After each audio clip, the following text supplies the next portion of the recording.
Welcome to the CIO Podcast on Healthcare IT Today.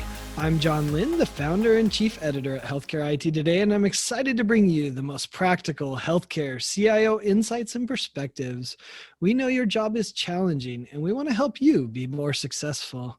And today's guest is one that I've been following for probably 15 years, because I used to blog spar with him back in the day, where I would write a blog post, he would write a blog post, which shows you, a lot about him, that he's been blogging for 15 years like me.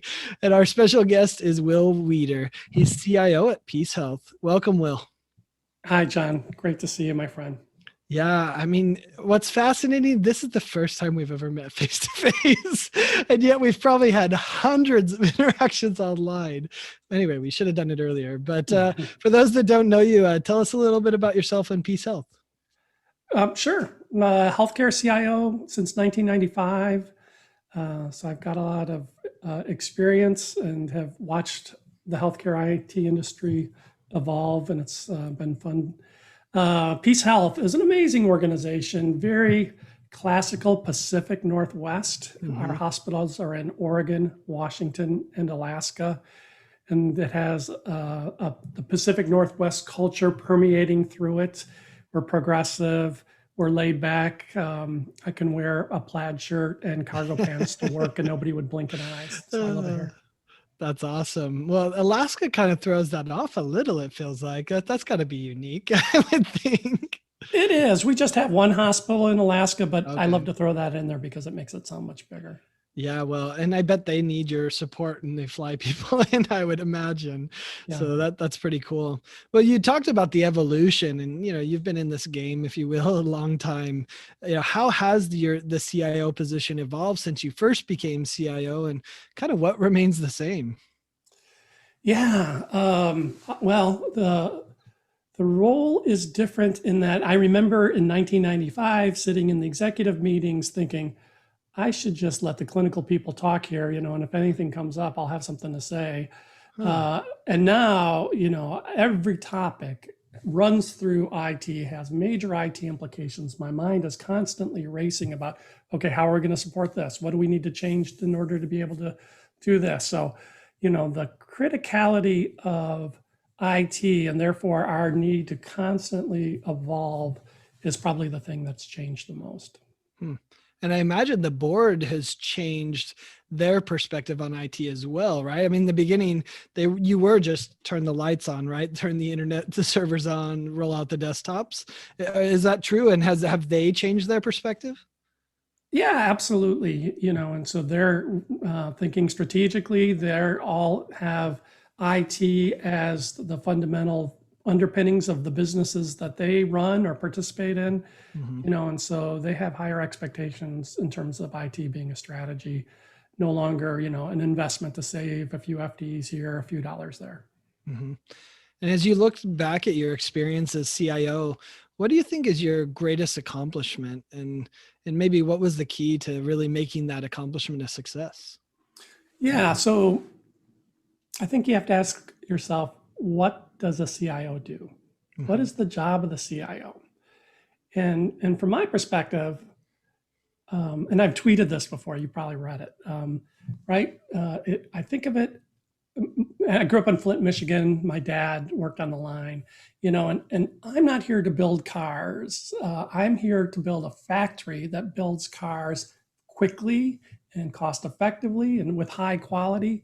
And so when somebody asks me that question, I don't tend to think about any one project. I've been involved, obviously, with hundreds of projects, some of them very complex. But what I do in our organization is to make sure those projects go well, because those projects are the stepping stones to achieving our strategy. Mm-hmm. And so my job is to increase project throughput and make sure those projects achieve their intended results. So those are the things that I'm most proud of, is starting with the ability to do this many projects when we start, and then all of a sudden opening the floodgates and being able to transform the organization via IT very, very quickly. That's fascinating. That's not one project. I thought for sure you'd say the EHR, but jokingly. But no, I mean, the fact that that's a really interesting accomplishment, is building the project machine, if you will, that's able to execute at a high level is, I think, how I describe it. What's the key to really doing that effectively? For me, it was a mindset change, right? I was stuck. And I worked with somebody who really has some great insights into IT management, Kevin Bear, who's with Red Hat now, wrote a few books about IT process improvement. And what he told me to do was to read The Goal. And I would recommend that book to every aspiring leader, every manager. It's about manufacturing. And I remember first starting to read it and thinking, this does not apply to me. I'm not building anything. And then it just sort of clicked for me. I am building something. I do have a product that I put out, and I do need to think about how I can put that product out quickly and in a high quality fashion. And the goal talks about the theory of constraints. Right. And so instead of throwing resources and money at things, you have to really look at every step in the process: contracting, quality assurance, everything in that whole process, and say, where are these projects getting stuck? What is resulting in them having lower quality than we would like? And removing those constraints, with sniper type accuracy. And so that has been, I think, the most helpful thing for me to look at that body of work. And like I said, it was a real breakthrough for me. Great advice. And we'll have to put a link to the book in the notes. So that's great. So, I mean, that's really a significant accomplishment. I think, and it really goes back to good leadership. But was there maybe a time that you failed as CIO, and what did you learn from it? All the time, right? And project success rate still in any industry is still not great. I think it was Standish who said, something like a 50% success rate. I've seen that throughout my career. I've seen a lot of investments not reach the return. And I would say a couple things about failure. One, you have to be not afraid to call something a failure. And I find, especially in healthcare, folks don't want to do that. They don't want to make somebody feel bad about a huge amount of effort. And so it's really difficult, but you have to somehow separate. You worked hard, you brought a lot of intellectual capital, you did everything you could, from this is the result we got, and how can we change that result going forward? So first of all, you have to define it and point it out. And then, people always talk about lessons learned. I love going to HIMSS. Half the sessions are lessons learned, which to me says, that's true. We failed, and that's okay. But they're not truly lessons learned if you create a PowerPoint and don't do anything about them, and just hope you'll remember not to do the same thing over again. I am a process person. It was funny. I watched your first interview, number 1, with Ed Marx. Ed and I could not be any different. He is a relationship person. I love that about Ed. But I'm more of a process person. I have to learn how to be good at relationships. And I talk to Ed from time to time and follow him to learn to be better at relationships. But I feel like the answer to every failure, the answer to getting better and better, is having a well-defined process and continually improving it to bake in and make those things defect-free, not to repeat the mistakes of the past. So it's not a failure that's been addressed until your process has been improved. Fascinating. I love the comparison. I think the description is so apt between a relationship-based CIO that's good at that because that's their strength versus process. I mean, and certainly there's overlap between the two.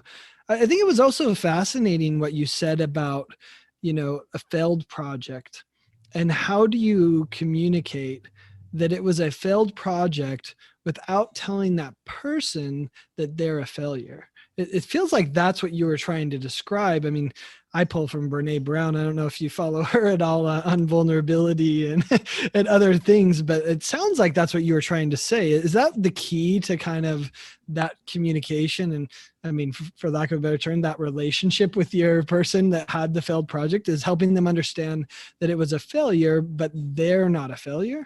Yeah, that's better said than what I said. Yeah, I really like that. And that's really important too, right? You don't want to um, disenfranchise somebody, because if you leave them with the message that they're a failure, they're not going to try as hard next time, Yeah, and that's true. people, even in failed projects, have knocked themselves out. They've given their all, and um, I find very seldom the failure has anything to do with the people that were primarily working on the project.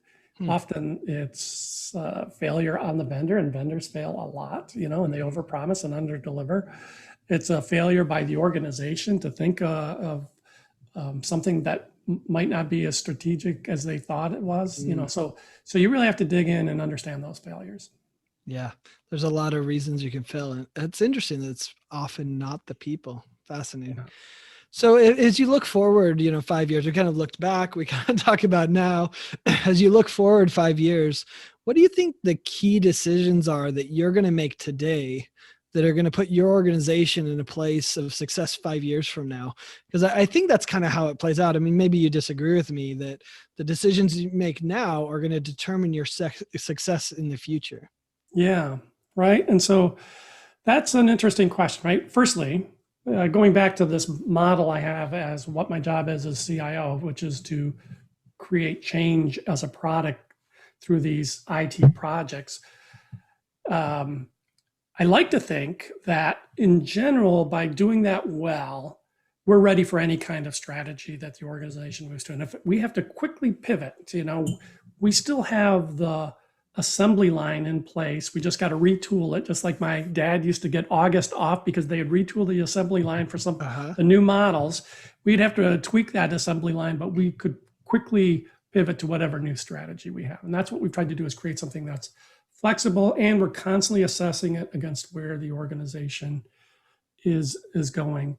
And so then I think the next thing is you want to be a planful organization. And so my job as the CIO is to be involved in strategy and try to make sure that the idea part of strategy and the execution part of strategy are well linked, that there's an air traffic control system, so that as these strategies are turned into projects, these projects are executed upon in a way that the resource availability is there and they're not colliding with other good ideas and other projects that are on the map.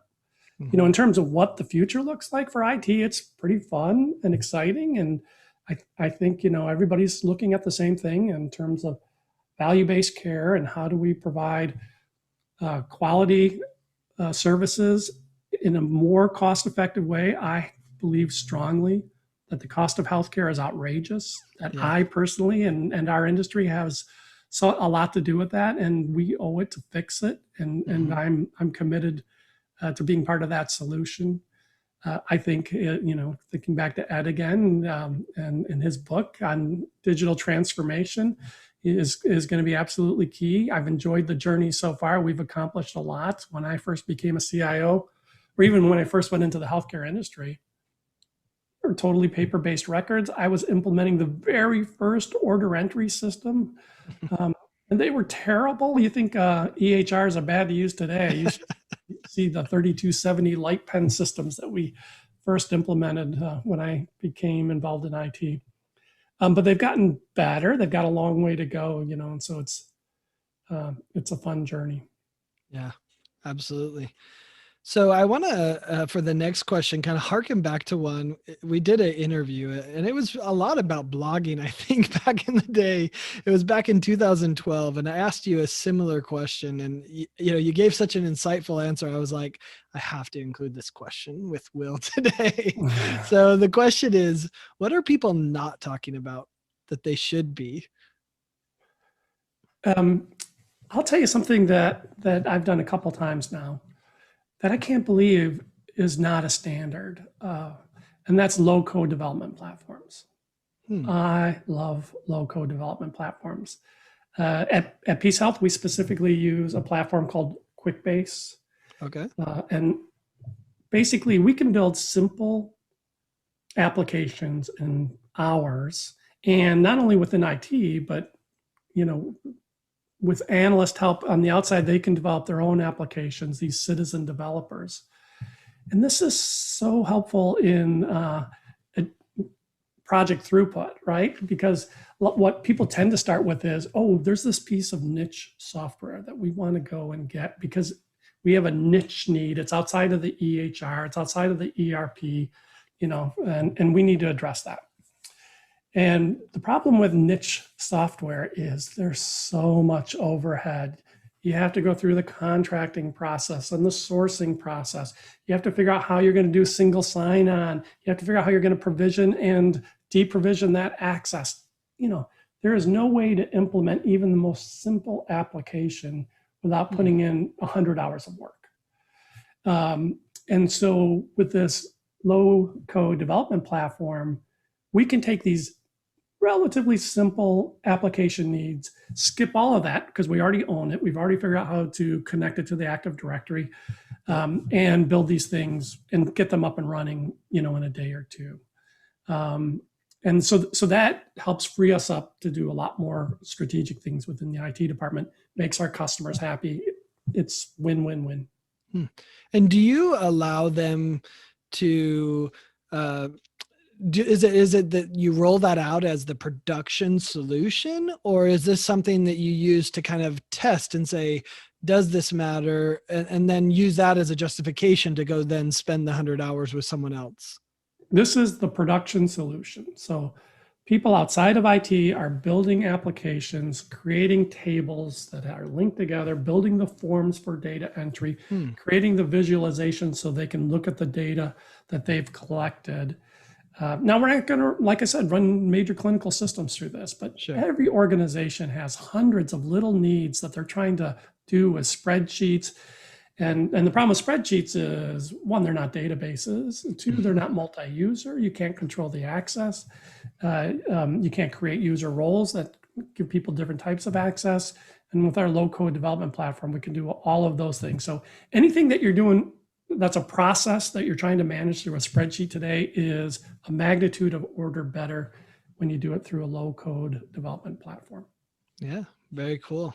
I love the idea. So as we kind of wrap up here, what advice would you give to a young Will Weider that at the start of his career, obviously you started at a different time than someone starting today, but what would you give them as advice to someone who's aspiring to be CIO or maybe just became CIO? Not a lot, to be honest. I used to, here's a story. I was working on a project in Appleton, Wisconsin.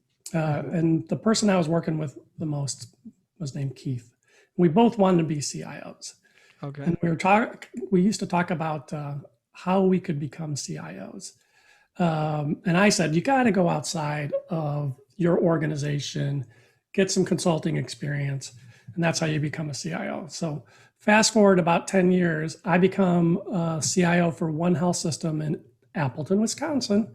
Because I did go that route, and Keith stayed with his organization, and lo and behold, he was the CIO for the other organization. So there is no one path. There is no one personality trait. Like I said, I'm a logic person, a process improvement person.